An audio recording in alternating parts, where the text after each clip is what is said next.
Does formal education kill creativity? So going to school, going to university, does that kill creativity? We always hear that. We always hear the complaints. We see the heroes in films, the intellectual heroes who challenge the school system or the university system and go on to create amazing things. So this question is always there. Does the current structure of the formal educational system harm creativity on the long run, harm the individual's ability to be creative? To start thinking about this, we have to think about what an educational system, what this is, school/university, what is it trying to do? What is its main function in society? Is the school, the university's main function to provide some form of legitimacy in society? So through this diploma, it gives people a certain level of acceptedness in certain fields. The diploma is basically a ticket, an entry ticket into other stages of your life. So is it legitimacy? Is it economic? Is the school/university preparing you for a job? Is it a knowledge-related function? So is it about spreading knowledge in society, promoting human well-being and further development in society? And we can see that there are all these different motivations, possible motivations for the formal education system. And this is where the problem starts, because these diverse motivations, different people will think about the system as trying to achieve these different goals. And basically this creates complexity, and it transforms the problem that we are dealing with into what we call a wicked problem. This is not a problem with a simple solution. Different value systems will dictate different ideas on how to address this. So that being said, the current state of formal education is like a factory, right? You've probably seen this somewhere.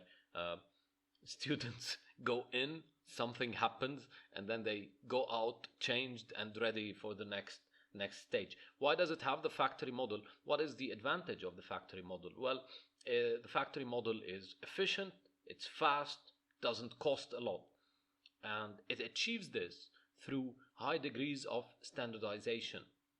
Okay, and this is where we can start linking to the creativity problem, because standardization implies similarity, and creativity is about difference, is about individuality.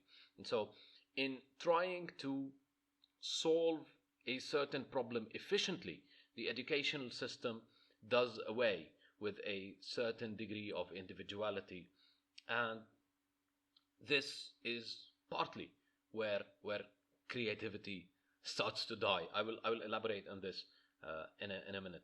So, but first, what is creativity? What are we talking about? Basically, when we say creativity, we're talking about an ability to generate certain meaningful, unexpected solutions to problems. It is usually the work of open-minded, experienced individuals who have high levels of understanding, commitment, and motivation to improve certain fields. Creative people see the world differently, are individualistic and unique, and are open-minded to new ideas.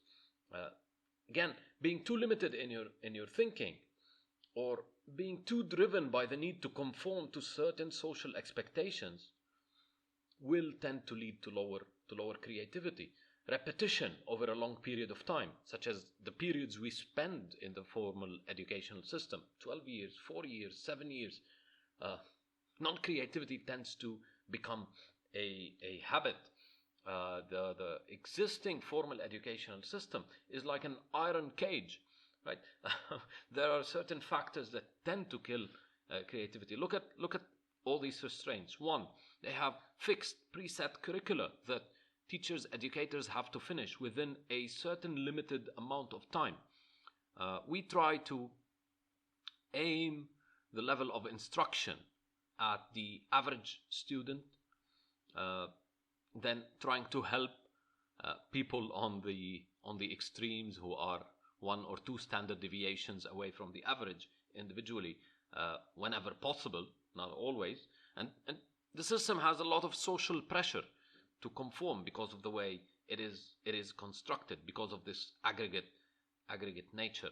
And all of these things, the fixed curricula, the emphasis on specific skills while neglecting others, instilling a certain feel of failure, a certain fear of being left behind, being conventionally oriented. The educators, there is a market problem with educators that I've discussed elsewhere. They are overburdened and undercompensated. There is always an emphasis on certain topics that tend to be easy to test, quantitative, seemingly practical, while neglecting others, even though they might be very beneficial. All of this creates this kind of iron cage, and if you spend too much time in the iron cage, you won't feel very comfortable stepping out. So what can we do? Can we solve this? It obviously has a detrimental effect to creativity, the formal educational system, because when it was built, creativity wasn't perceived to be as important as it is today. The motivations that I talked about in the beginning, legitimacy, economic, knowledge, social well-being, etc. Well, the legitimacy one was pretty high, and the economic one on the list of priorities. And now we are moving to all these other objectives for education. So what can we do? There are many radical, wild ideas that we can try to implement to fix education. And some of them are simple, easy to implement. Some of them are quite difficult. But because of the nature of this institution, it's related to legitimacy. Some people spend a lot of time there.